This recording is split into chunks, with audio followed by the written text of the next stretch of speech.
She marks the toilet paper with a pen.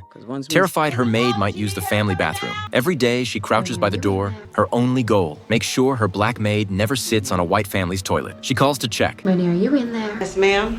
What are you doing? Hearing a flush twists her face into pure rage. That sound drives her insane, and she screams at the maid to get out now. Minnie is thrown out instantly, losing her job in seconds, but she won't bow down. The next morning, she returns to Hilly's house with a chocolate pie. She acts sorry, offering the pie as a peace offering for her mistake. Hilly takes a bite, totally unaware, while insulting Minnie to her face. Minnie watches her eat.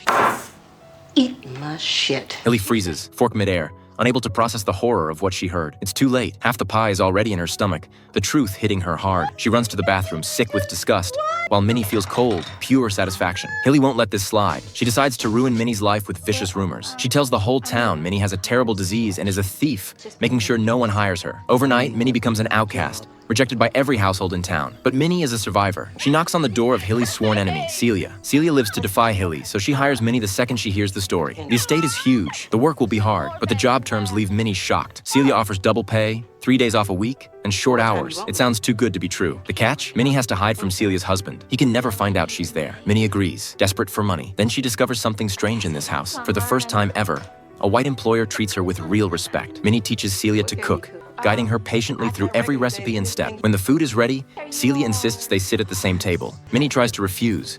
Maids don't eat with employers, but Celia won't listen. While Minnie finds an unlikely friendship, Hilly is busy making the whole town miserable. Hilly pushes for a law. Black maids must use separate outdoor toilets. She claims they're unclean and shouldn't share facilities. And the wealthy women nod along. Soon, wooden shacks pop up in backyards across town, a new low in their cruelty. Meanwhile, Hilly's new maid, Yule May, is desperate to send her twin boys to college. She begs Hilly for a small advance, but Hilly mocks her and sends her away empty-handed. One day, cleaning behind the sofa, Yule May finds a lost ring that could solve all her problems. After a painful struggle, she slips the ring into her pocket, but Hilly is watching. The next morning, police arrest Yule May the second she steps off the bus. Hilly stands at the window, smirking in satisfaction as Yule May is dragged away in handcuffs. The arrest spreads fear through the community. She bursts into Eibeline's house and is shocked to see a white woman at the table. It's Skeeter, a young journalist who wants to write a book about the maids' true lives. In a segregated world, a white woman in their home is dangerous, but Skeeter offers them a voice. She wants to document their struggles, to expose the racism they face every single day. Slowly, the women start gathering at night, sharing painful memories they've hidden for years. Skeeter writes down every word, realizing these stories are powerful weapons against injustice. While the maids share their secrets, Hilly organizes a charity auction, pretending to care about starving kids. She asks Skeeter to put a notice in the newspaper. Unaware, Skeeter is furious at her hypocrisy. Sickened by Hilly's lies,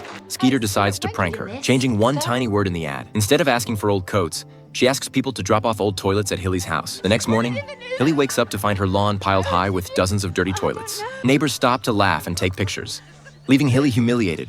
More maids come forward to share their stories with Skeeter. Eibeline finally opens up about her deepest wound, her son, killed by a negligent white driver. Despite her grief, she's raised 17 white children, giving them love their own mothers wouldn't. She pours her heart into the little girl she cares for now, knowing the child will one day be taught to hate her. Skeeter realizes her own story is missing. She decides to write about Constantine, the maid who raised her. She learns the tragic truth. Her mother fired Constantine just to impress guests at a dinner party. Constantine died before Skeeter could say goodbye, a heartbreak that fuels her to publish the book. Finally, The Help is published, and it throws the entire town into chaos overnight. Everyone reads the anonymous stories, whispering about which real families are being exposed. Hilly reads the chocolate pie chapter, and knows instantly the story is about her. She storms over to confront Skeeter, threatening to sue her for every penny she has. But Skeeter stands her ground. Suing would mean Hilly admits the pie story is true. Terrified of the town finding out, Hilly backs down, but she needs someone to take her anger out on. She turns on Eibeline, accusing her of stealing silver to get her fired. Eibeline's employer knows it's a lie, but caves to Hilly's pressure and fires her anyway. For the last time, Eibeline holds the little girl she raised, whispering that she's smart and kind. Really smart, really important.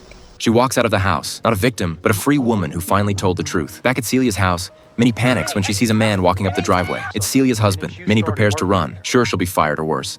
Instead, he thanks her, revealing he knew all along she was the one cooking the delicious meals. He tells Minnie she has a job for life, grateful she saved his wife from depression and loneliness. Skeeter leaves town for New York, knowing she started a fire that can never be put out. The book forces the town to face its own ugliness, the hate hiding in plain sight. Eibeline walks down the street, not just a maid anymore, but a writer with a future she's building herself. This story isn't just about suffering.